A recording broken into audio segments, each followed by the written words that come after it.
सात संगत जी, प्यार से कहना धन निरंकार जी। सात संगत जी, आशा करती हूँ आप सभी बहुत अच्छे होंगे। सात संगत जी, आप सभी का बहुत बहुत स्वागत है। सात संगत जी, एक नई साखी के साथ फिर से हाजिर हो। सात संगत जी, आज की साखी का शीर्षक है सात संगत जी, एक चुप सौ सुख। सात संगत जी, तो चलिए आज की साखी सुनते हैं। सात संगत जी, एक मछली मार कांटा डालकर तालाब के किनारे बैठा था सात संगत। काफी समय के बाद कोई मछली कांटा में नहीं फंसी सात संगत, और ना ही कोई हलचल हुई सात संगत जी।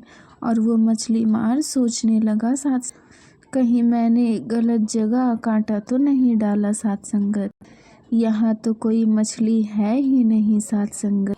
जब वो मछली मार तालाब में झांका सात संगत, तो उसने देखा कि कांटे के पास कुछ भी नहीं है सात। मछली मार को बहुत हैरानी हुई सात संगत जी, इतनी मछली रहने के बावजूद भी क्यों नहीं मेरे कांटे में मछली फंसी सात संगत जी। जब एक राहगीर ने जब ये सारा नज़ारा देखा तो उसमें सात संगत, यह मछली मारने के लिए आप बहुत दिनों बाद आए हो सात संगत। इस तालाब की मछलियाँ कांटे में नहीं फंसती है सात संगत। मछली मार ने बड़ी हैरत से पूछा सात संगत की क्यों।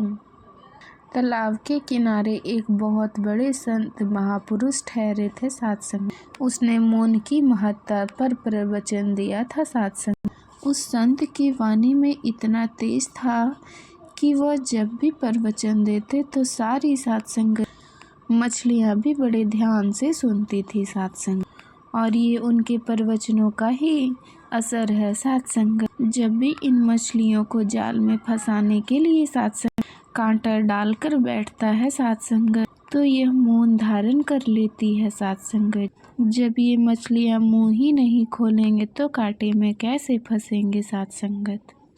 तो बेहतर यही होगा कि आप कहीं और जाकर कांटा डालो सात संगत जी। परमात्मा ने हर इंसान को दो आँखें सात संगत, दो हाथ, दो पैर, हर इन दोनों प्रदान किए हैं सात संगत, लेकिन जिह्वा केवल एक ही दी है सात संगत। क्या आपने कभी सोचा है क्या इसका कारण होगा सात संगत? क्योंकि यह एक ही जिह्वा जो अनेकों भयंकर परिस्थितियाँ सात संगत जी पैदा करने के लिए पर्याप्त है सात संगत जी। उन पहुँचे हुए संत ने अपने प्रवचनों को सात संगत एक बात कही थी, जब वह मुँह खोलोगे ही नहीं तो फंसोगे कैसे सात संगत। ऐसे ही अगर हम इंद्रियों में संयम करना चाहते हैं तो सात संगत जी, तो हम इस जीवा में नियंत्रण कर लें सात संगत जी। अगर जीवा में नियंत्रण कर लिया तो बाकी सभी इंद्रियां नियंत्रित हो सात संगत जी। और ये बात हमें भी अपने जीवन में उतार लेनी चाहिए सात संगत जी, कि एक चुप सौ सुख सात संगत। ऐसे ही अगर किसी घर परिवार में सात संगत जी कभी अशांति का माहौल बने सात संगत, और एक सदस्य अगर गुस्से में हो सात संगत, तो दूसरे को मौन ही रहना चाहिए सात संगत जी। क्योंकि अगर वो दोनों क्रोध करेंगे सात संगत जी तो उनका रिश्ता बिगड़ जाएगा सात संगत, और घर में अशांति ही बनी रहेगी सात संगत। लेकिन अगर एक सदस्य सात संगत जी मौन हो जाएगा तो दूसरे का गुस्सा भी बहुत जल्दी खत्म हो जाएगा सात संगत जी। एक घर में एक जमींदार और उसकी पत्नी रहते थे सात संगत जी। घर में केवल वो दो ही सदस्य थे सात संगत जी। जमींदार खेत में काम किया करता था और उनकी पत्नी घर में काम करती थी सात संगत जी। वो पति पत्नी बहुत ही गर्म स्वभाव के थे सात संगत जी। छोटी छोटी बात में वो दोनों में बहुत बहस हो जाती सात संगत जी। कभी कभी घर में बना हुआ खाना भी बेकार हो जाता था सात संगत जी। एक दिन जमींदार की पत्नी अपने रिश्तेदार में गई सात संगत। एक बुजुर्ग महिला ने बातों ही बातों में सात संगत जमींदार की पत्नी उस बुजुर्ग महिला से कहा सात संगत, मेरे पति का स्वभाव बहुत चिड़चिड़ा है सात संगत। सात संगत, वो हर बात पर मुझसे लड़ते ही रहते हैं सात संगत। तब इस बात पर उस बुजुर्ग महिला ने जमींदार की पत्नी से कहा सात संगत की ये कोई बड़ी बात नहीं, ये तो हर घर में होता रहता है सात संगत जी।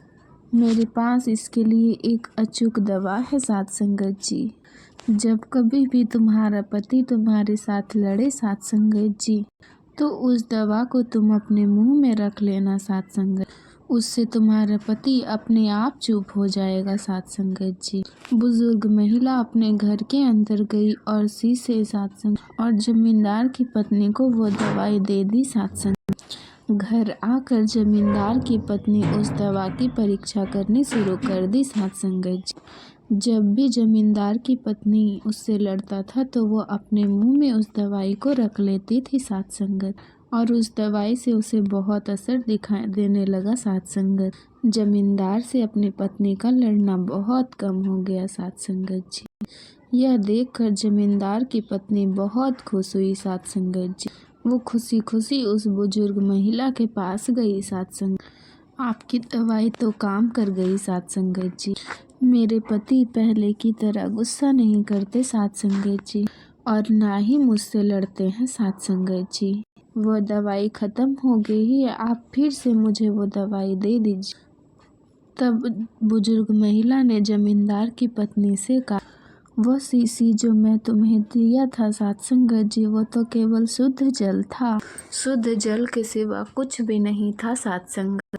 तुम्हारी समस्या का हल तो सिर्फ मौन रहने में था सात संगत जी।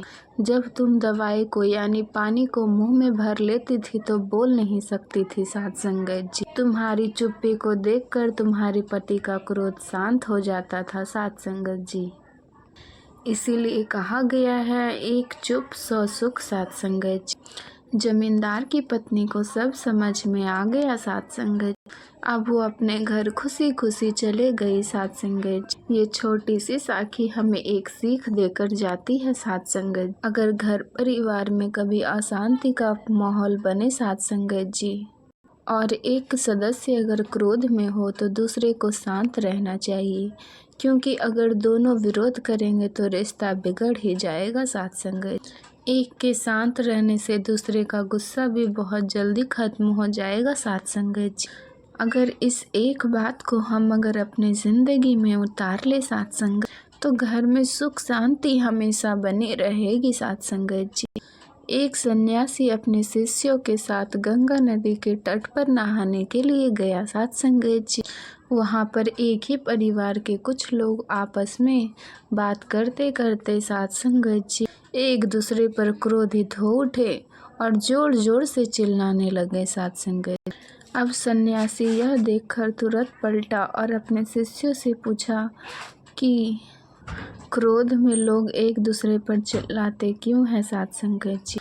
और गुरुजी के शिष्य कुछ देर सोचते रहे सात संगत जी। फिर एक ने जवाब दिया कि महाराज, क्योंकि हम शांति होते हैं इसीलिए। सात संगत जी, व्यक्ति दूसरा अपने शिष्य से प्रश्न किया कि दूसरा व्यक्ति हमारे सामने ही खड़ा है, तो सात संगत जी तो भला हमें उस पर चिल्लाने की क्या ज़रूरत है सात संगत जी। जो कहना है उसे भी आवाज़ में कह सकते हैं।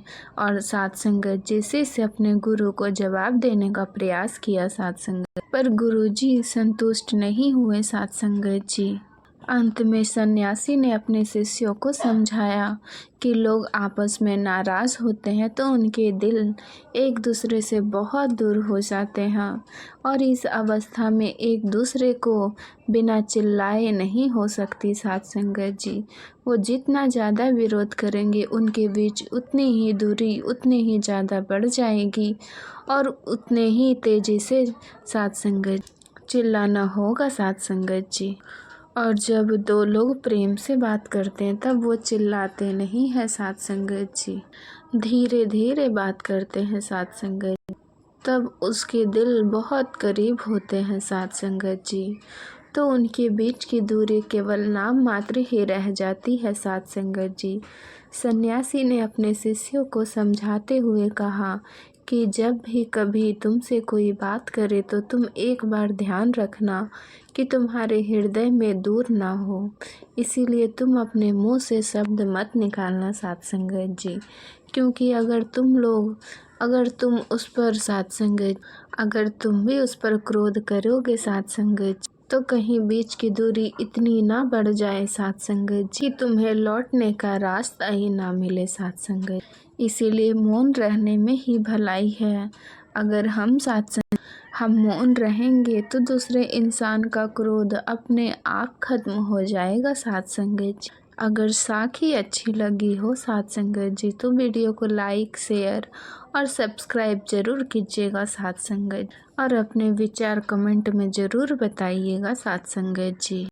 फिर मुलाकात होगी अगली साखी और विचार के साथ साथ संगत जी। प्यार से कहना धन निरंकार जी।